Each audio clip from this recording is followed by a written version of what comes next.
Hello, ladies, and I'm sure I have a couple of gentlemen who have joined us as well because they said, is this for me too? Of course, it's really for anybody, but I really wanted to specifically talk to the ladies and just kind of give you an idea of what my experience was like, has been like throughout my years in radio.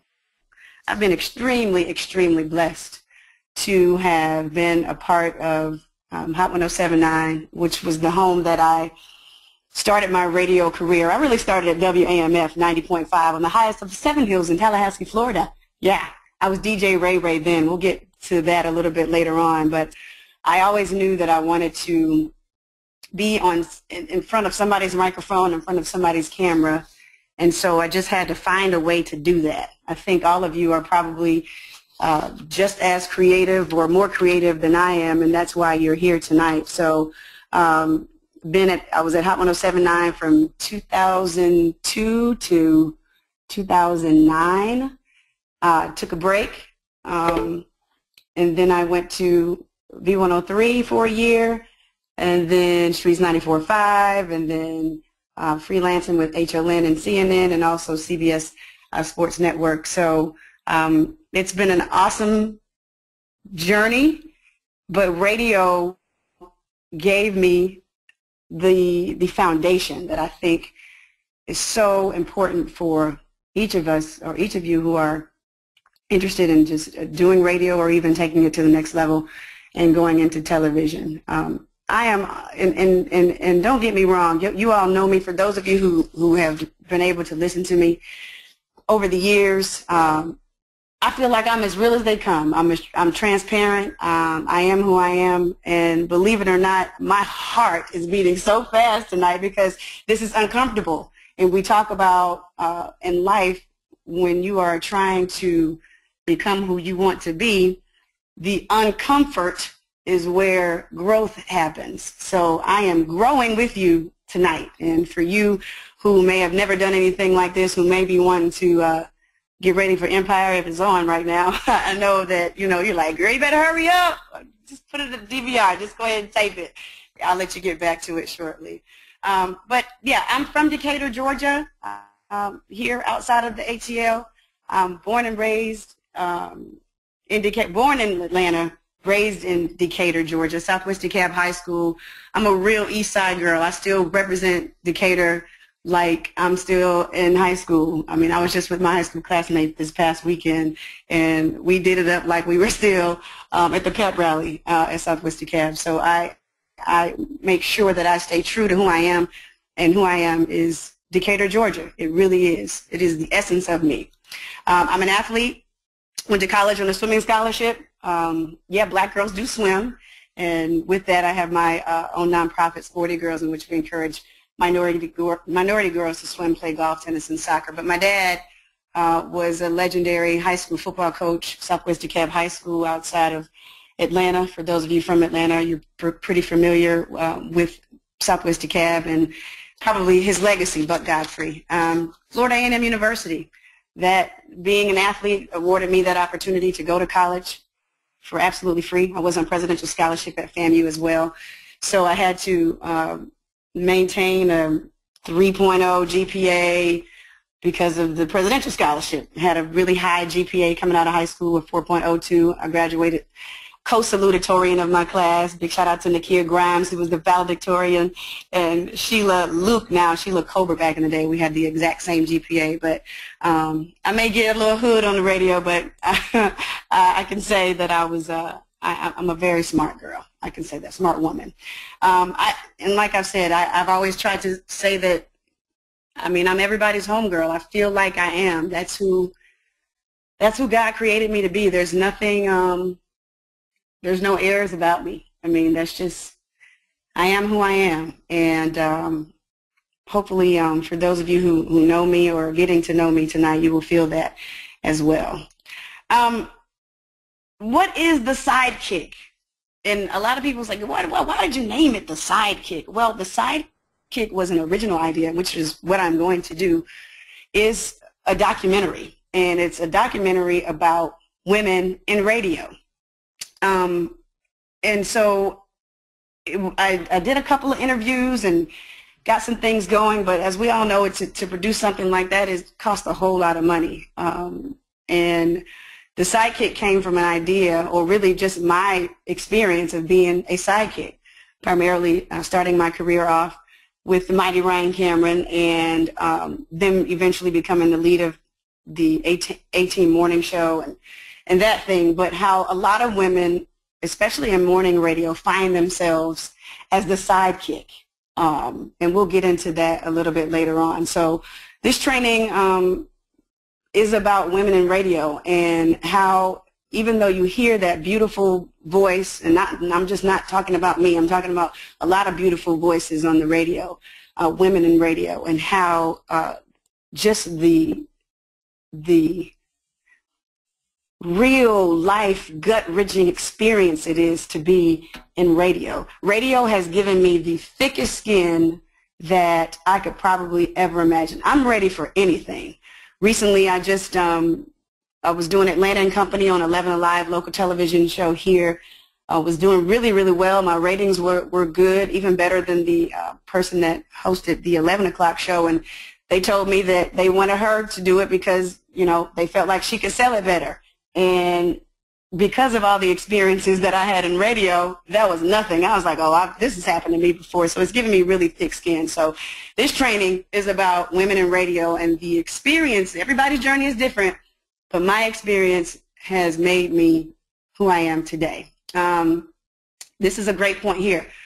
When you think about the greatness of the Steve Harveys and the Tom Joyners and the Ryan Camerons and the Frank Skis of the world, and even the Ricky Smileys of the world, typically women like to hear men on the radio. Typically women listen to radio more than men do.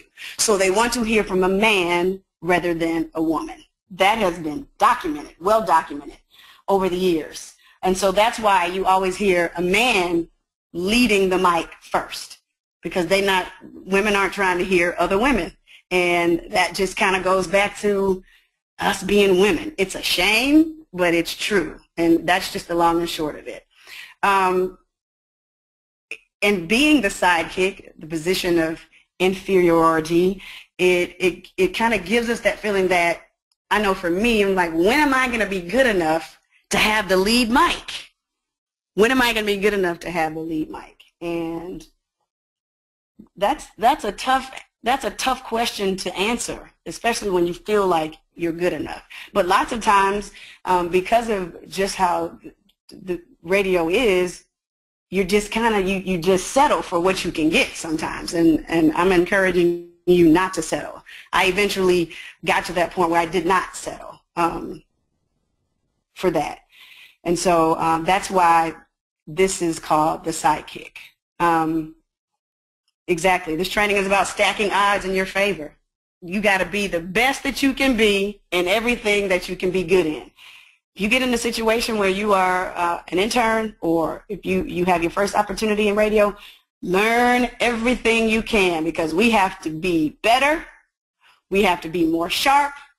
We have to be so well prepared as opposed to our male counterpart, because we are women. I think that's with any profession. We just got to be tight. Even though we are the mothers of the earth, we just have to be so much more efficient than our male counterpart, especially in radio, because of this thing that most women like to hear men in radio versus women. There are particular day parts that women are okay with women. This is just a, you know, it's a vague and broad statement, but that's just kind of what the research has shown over the years.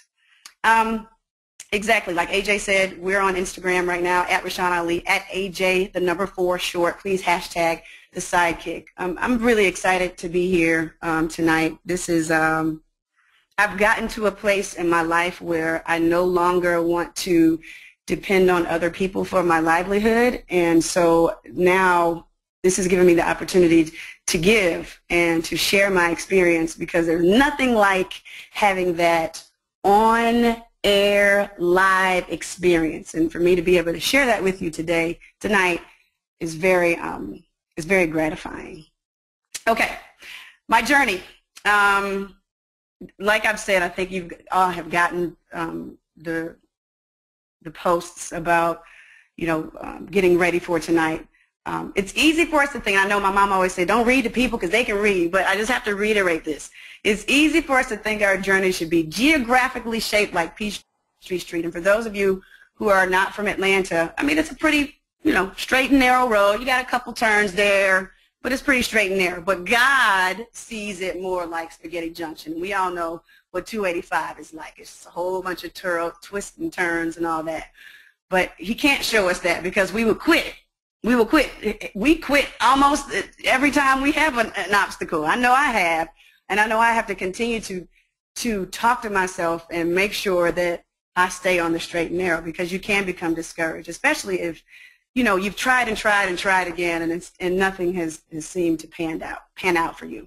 So this is my journey. So after I finished Florida A&M with my broadcast journalism degree, I was so very excited to further my studies in film school. So I got accepted into American University, went up there and visited the school, wanted to get my Master's of Arts. I tried to get into NYU. I tried to get into Florida State, which was right by Florida A&M. They had a really good film school.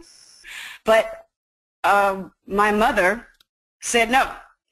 Didn't really give me a reason as to why she said no, but she later told me that was one of her greatest regrets as a parent, because I had no plan B. I just wanted to be a director. I wanted to be a female director. I wanted to direct movies.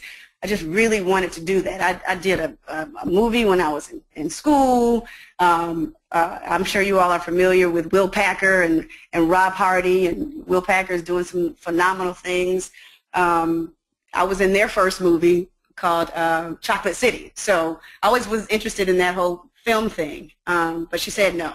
So I came back home and I put 7 to 8 because I always kind of miss a job, but I literally had up to 8 jobs before I got onto Hot 107.9 in 2002. I worked at, I worked at the Atlanta Board of Education in the Accounts Payable Department.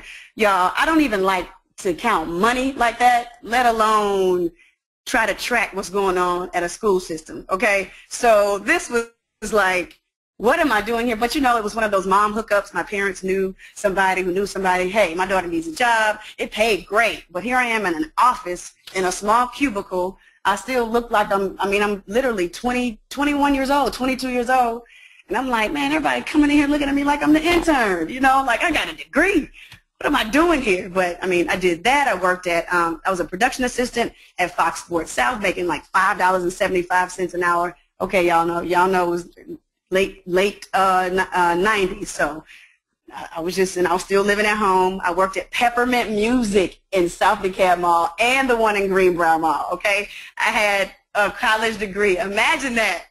Talk about being humbled. Like, this is my story. This is my story. So another Peppermint Music, there you go there. And then there was an opportunity for me to work with Left Eye, the late Lisa Left Eye Lopez. Love her, love her, love her. So one of my friends who used to work at an insurance company was on the phone with someone else from Left Eye Productions. He said, hey, Lisa's looking for a new assistant. Do you know anybody who would be interested? And she said, yeah. My friend Rashan is into the entertainment thing. Why don't you give her a call? So I was living at home with my parents. They called me. They called. My dad left a message on my bed. He wrote it down. Ida Hall from Left Eye Productions called. Left Eye needs a new assistant. So I looked at the paper. I was like, no, she burned down houses. I am never going over there. Nope, I am not doing it. But something in my spirit said call. Needless to say, guys, this was probably like a Wednesday. I was Lisa's assistant by Friday. And when I tell you that changed my life, it changed my life, because she really showed me things that I'd never experienced before. Never been in a limousine. I came from a middle-class family, but we didn't have a limousine. We didn't have limousine service, but flying in first class and going to 5-star restaurants and just all that. But she was one of the first people, besides my dad and my aunt, to say, Rashan, you are really a star. And so for her, with all the success that they had, and for guys, if you don't know, if you saw the VH1 movie, she was the mastermind behind TLC. She was the creative genius behind TLC. TLC, before she died, she had so many genius ideas for them that never came into fruition. But I don't want to, I know this is about radio, but this is about my journey to where I am and all that stuff. So I guess it all matters. And then after Lisa and I parted ways, I just wasn't growing. She was like, you're not growing. I was only making $15,000 a year. You know, I was really not, I was still a baby. I was 23 years old, really didn't even know what follow-up was. How can you be an assistant? You don't even know what follow-up is. So this whole experience was just, it was such a learning experience. We still remain really, really good friends up into her death. So I worked at LaFace Records in the music video department. So I was an assistant to the music video commissioner, but everybody started getting fired. So the first commissioner I worked with, she got let go, then the second one got let go, and then the third one got let go, and then here I am, 23 years old, commissioning videos. Hype Williams, and for those of you who don't know what that means, basically I was the person that would talk to Tony Braxton's manager or Goody Miles' manager or Outkast manager, and they would talk to the artists, and they would send in the treatments. We would solicit directors who would send in treatments, and then they would pick the treatment that they liked, and the video budget, I would get budgets approved, I would get checks cut. I mean, this is when the music industry was so lucrative. I remember cutting checks to Hype Williams for $1 million, like seriously cutting checks for $1 million to him. No, I'm sorry, excuse me, $100,000, because they would get 10% of the budget. But those video budgets used to be about $1 million back then. The No Scrubs video was like, I think, $1.2 million for a 4-minute video. So I did that up until I was 23. And, no, sorry, 25. And then L.A. Reid and Babyface sold LaFace Records to Arista, to the parent company. They left, moved to New York and their respective cities, and so there was no longer a LaFace Records here in Atlanta. And honestly, I was like bull jiving around. Like, I was living with my brother at the time. He had moved back to Atlanta. I was living with him. Wasn't doing anything. I was bumming it out, y'all. I was bumming it out, like just like 23, partying, going to the old Velvet Room on Peachtree. Y'all know what it is, folks from Atlanta. Like, I was not doing anything. And so my mama called me, and she was like, you need to get a job. So guess what, y'all? I was back at APS in the accounts payable department. I'm like, man, I was just flying first class. I was just with L.A. Reid. What am I doing back here? Well, I was back there. And God truly had to humble me again, because I had this little chip on my shoulder, like, what am I doing here again? So one day, after I had accepted where God had me, I'm like, God, if this is where you want me to be, I'm okay with that. I was riding down the street, and I wasn't even, I was dating my husband now. We weren't even engaged. I was like, hey man, I heard about this contest on the radio with Ryan Cameron. You think I should go out for it? He was like, man, yeah, he's funny. You should do it. And I was like, okay. And I'm thinking to myself, man, I done everything else. Why not try out to be on the radio? I mean, I had obviously had a degree in it, had radio experience, pardon me, and so they had a contest where you had to send in a videotape of yourself, and I did this thing called Rashan Ali in 3. The video was great. It was produced beautifully. I had somebody walk it in. Beyonce Aloysius, who was on Ricky Smiley Morning Show, called me. She was like, hey, Rashan, do you think you can make it out to this open call we're having? I'm thinking to myself, I thought y'all just going to choose from the videotapes. Now you're going to have an open call, you know. And so they had an open call that Saturday. And for all my creative people, so at this time I was singing background for somebody. I was all over the place. I was just trying to find myself. You feel me, right? You feel me? I know you feel me. I'm just trying to find myself. So I was singing background for this singer. I could hold a note. I can't sing, but I could hold a note. And so I was like, okay, I'll be in and out. I'm there. I got there. It started at 12. I got there like 11:15. I was like the 12th person there. I was like, cool, I'll be in and out. So needless to say, they wanted me the whole time. They were just testing to see how long I was going to stay. So they had people coming in throughout the day, mind you, throughout the day. So about 3 o'clock, they were like, hey, is Rashan Ali still here? I was like, yeah, I'm still here. And they were like, oh, okay, we're just checking. So 5, maybe 2 hours later, hey, is Rashan Ali still here? I was like, yeah, I'm still here. Oh, we're just checking. So literally, I think they probably saw me at like 6:30 p.m. And I was like the 12th or 11th or 12th person there. They wanted to see if I wanted it bad enough. So I went into the room with Ryan, did the interview. Don't know what I said, but obviously I made the top 10. Then they narrowed it down to 5. And the Friday after my last day on the show, they offered me the job along with my really, really close friend, CJ. So we did it together. And so, yeah, the rest is history. But of course, as stated here, it was and is truly a journey. I chose radio because from the time I was 3 years old, I knew I wanted to be in front of somebody's camera. Like, I used to always, this is so crazy, y'all. I would go to I would always make sure I was presentable, go to the grocery store, go wherever I was, because I just felt like I was always going to get discovered. It never happened. But I just felt like I just needed to always be ready. I remember my dad actually wrote a letter to Bill Cosby before we knew about, you know what I'm saying, what Bill was doing. That's alleged, of course. But anyway, he wrote a letter to Bill Cosby, like, she's talented, and da-da-da-da-da. I'm just like, you know. But back then, my parents didn't really know how to cultivate that creativity they saw in me. Of course, I did dance, but I was really into sports. But I really think if they had tapped into, like, the theater world and that kind of thing, I think, you know, things would be different. But that wasn't my life. That wasn't my life. I chose radio because I can be completely transparent. I just always say that I just feel like I'm as real as they come. I just, I'm really nice, though. I'm a really, really nice person. All my friends will tell you that. It's just, they're like, oh, Rashan's going to always see the best in everybody. And I think that's a great quality to have. So I think that radio always allowed me to show my vulnerability. But I always held some back. You got to save some for yourself, for sure. And I will encourage you by saying this: everybody's journey is different.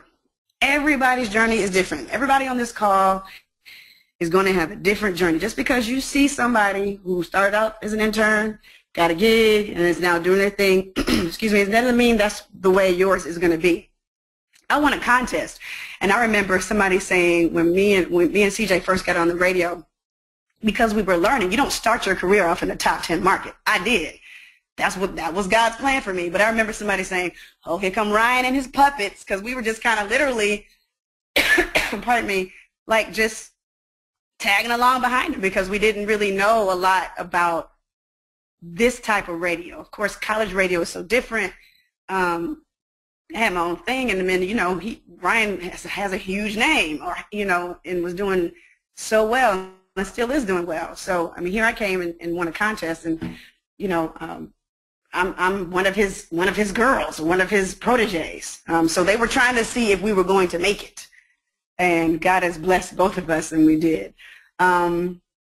Here it is. I knew I had the gift when I was DJ Ray Ray. I was on 90.5 Monday nights. It was a jazz station, so we were blessed to play a little hip hop from 8 to 11 on Monday nights. And I'm telling you, y'all, I played records, like real records. Like, you know, the floppy records, like that, with a needle, and like had to turn it back so we can get to the beginning of the song. And like I had carts and put commercials and carts in the cart machine. Like I had that kind of radio, which I'm really glad that I had, because I understood everything before the digital stuff, which is great, like really the true foundation of radio. Okay, so fast forward to when we were able to really do well in radio at Hot 107.9. At the time, it was Ryan and Frank Ski kind of against each other, but their core demo was 2554, but they used to win in all their demos, even 18 to 34. And Hot 107.9's core demo is 18 to 34, but we beat him, which had never been done prior to me getting there. I do have to brag on that. Sorry. I know I played an integral role in that success. But we beat Frank Ski. That was like a huge deal. We did it like 3 or 4 times, 3 or 4 books, and it was a huge deal. But then Ryan left, and there were contract negotiations that didn't go right, and he left. Like, he told us a year before, like, hey guys, this may happen. We were like, no, you will never leave us.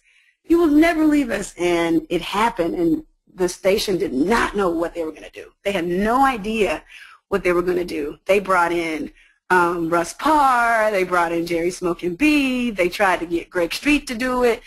They tried everybody. And then they were like, well, I guess we'll let old girl lead it because we don't have anybody else, old girl being me.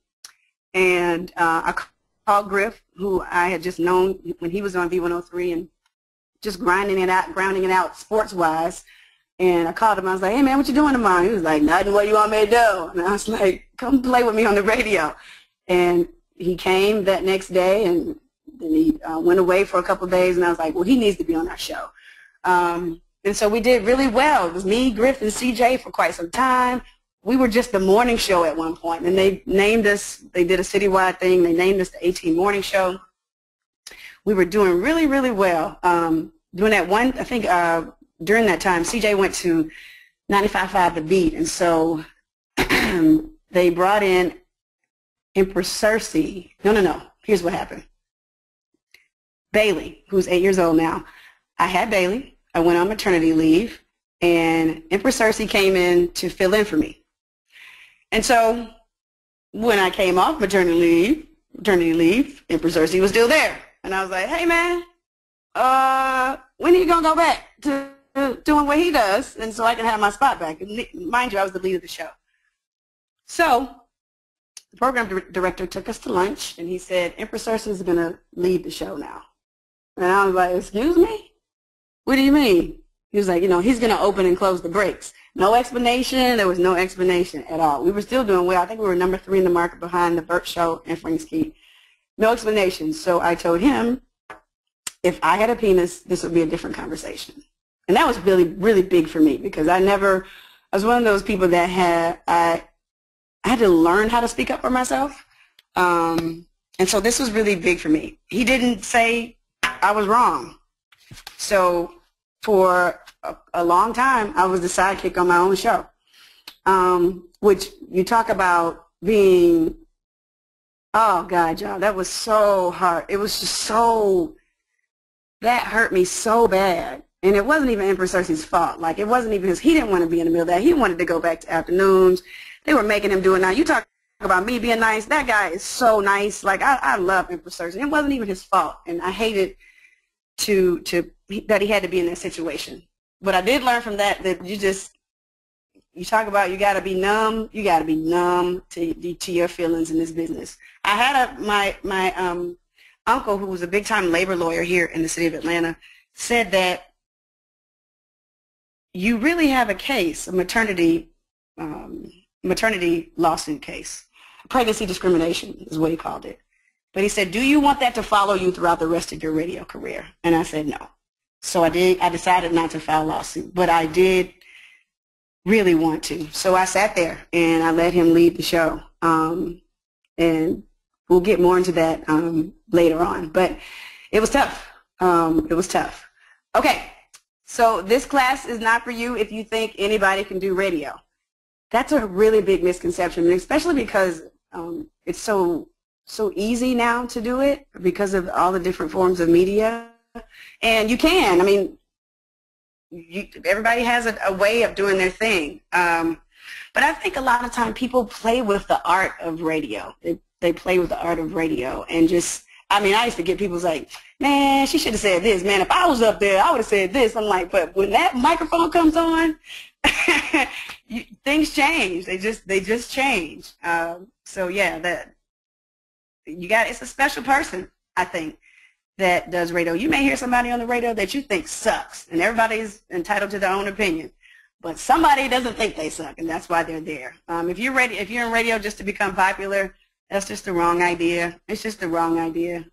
I think there are a lot of people who have huge egos in this business, and some of them last, some of them don't. But that's just their thing. I just wanted to give you my point of view from that aspect.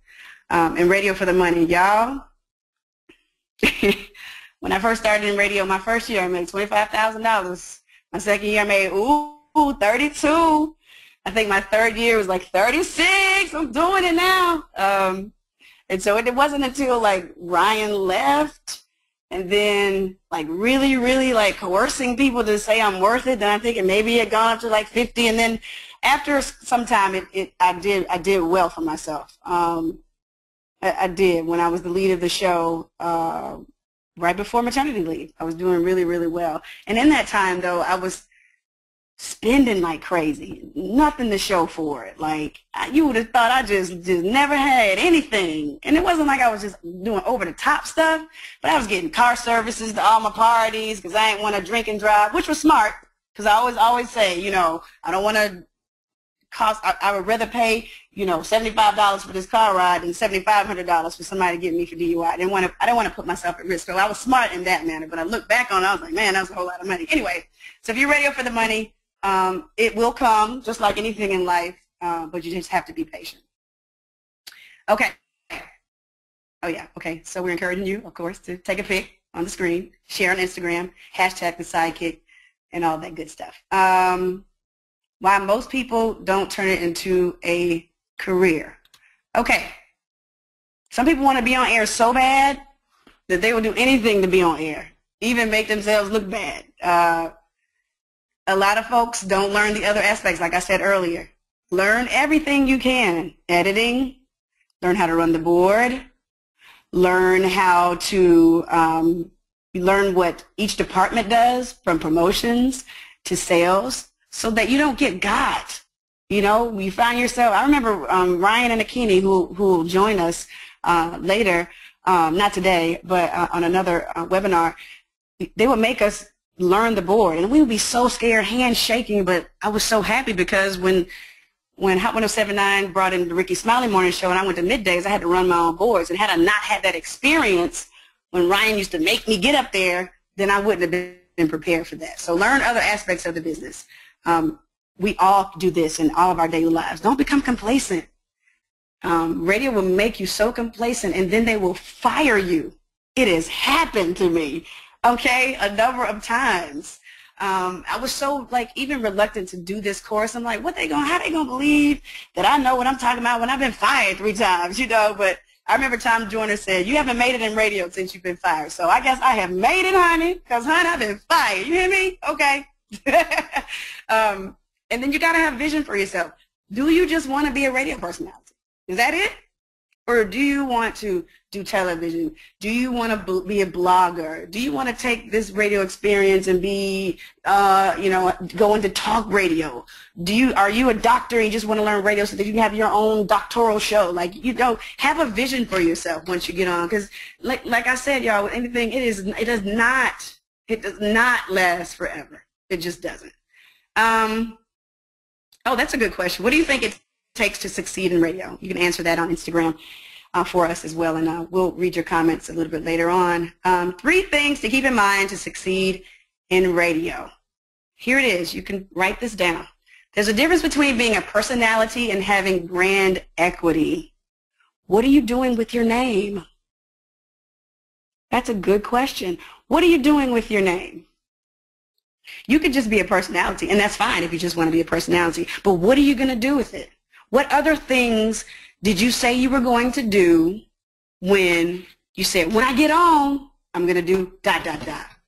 When this happens, I'm going to make sure I do ... There's a difference between somebody saying, Streets 94.5, Atlanta's new hip-hop station, hey, we got that new one coming up. What are you doing after the mic closes? What are you doing? Are you going to start your own nonprofit? Or are you going to start a business?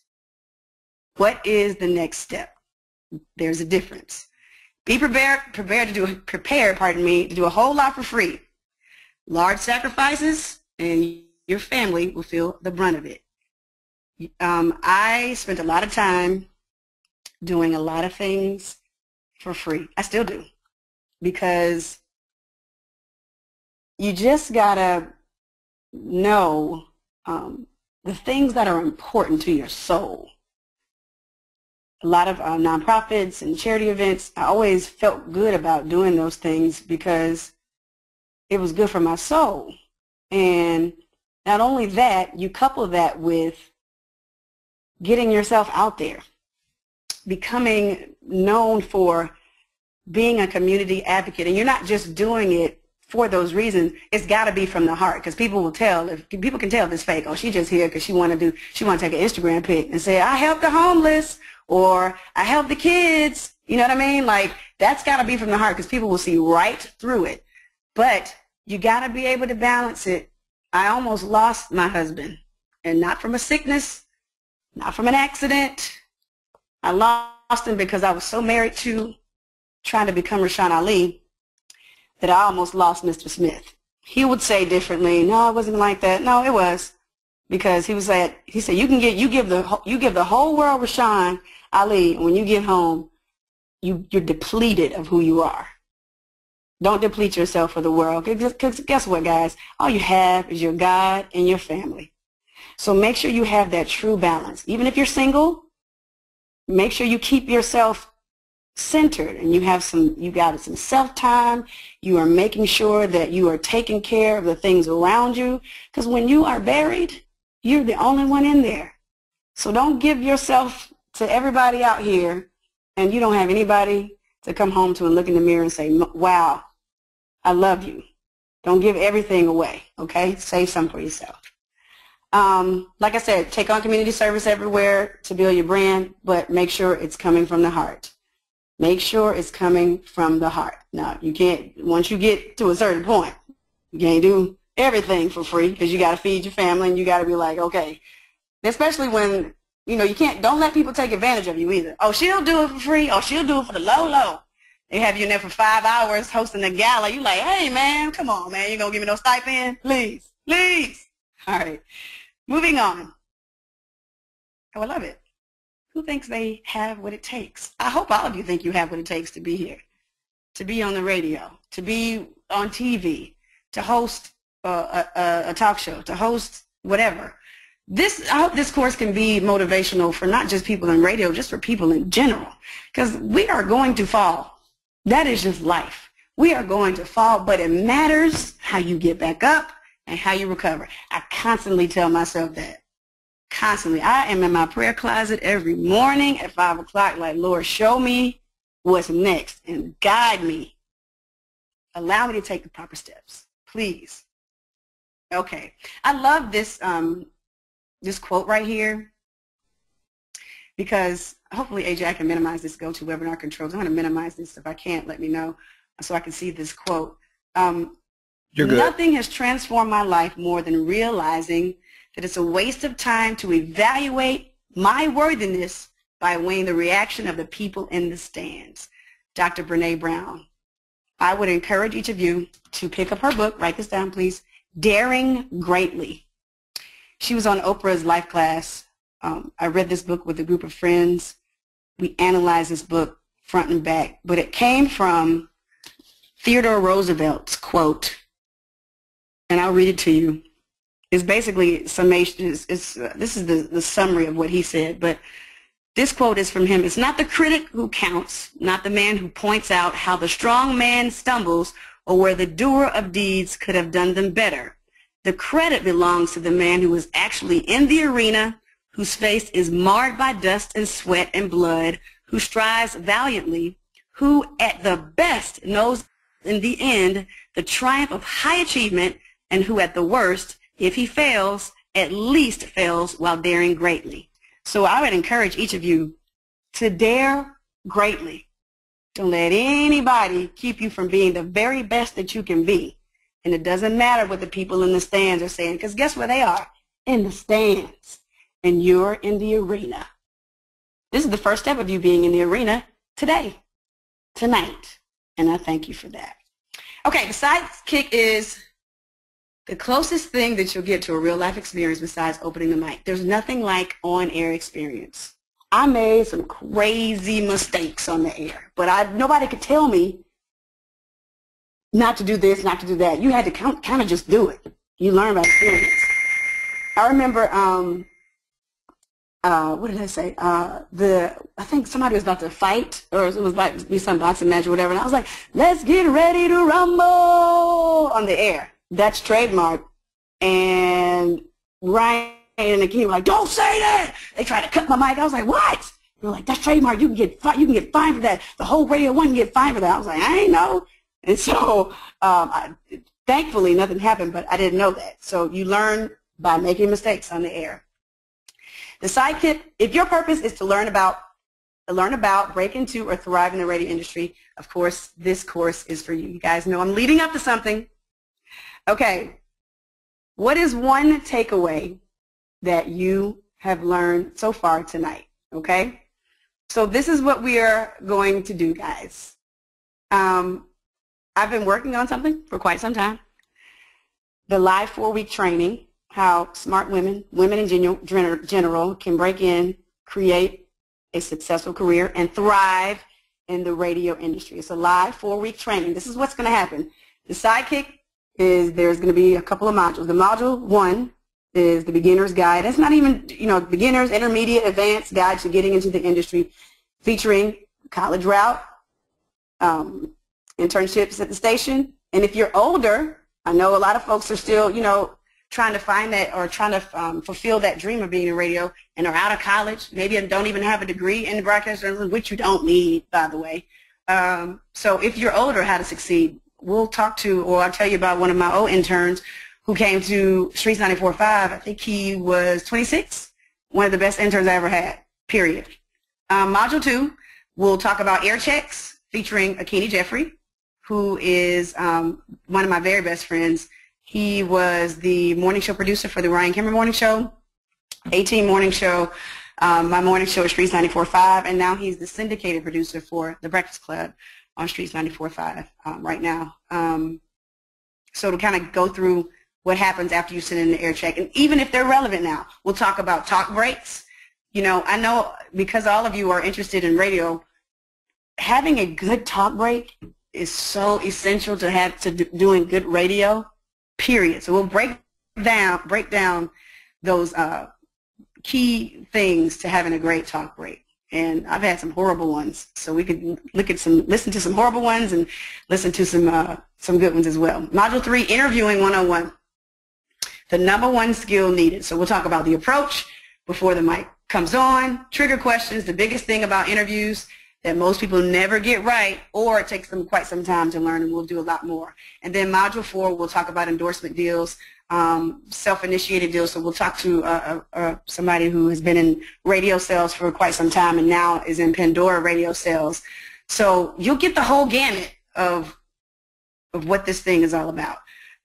Plus we have a bonus, Tracy Steele from Hot 107.9, who is a colleague of mine, but the thing about Tracy is that she has really, even before she was on Love and Hip Hop, she knew how to brand herself as a female DJ. She just knows how to do it. So we'll talk to her about her experience. And then we're going to talk to Ebony Steele. She's my friend. We have the same birthday. We became close after we met each other. We met each other before the Ricky Smiley Morning Show came and took over for the A-Team. But we became close after that.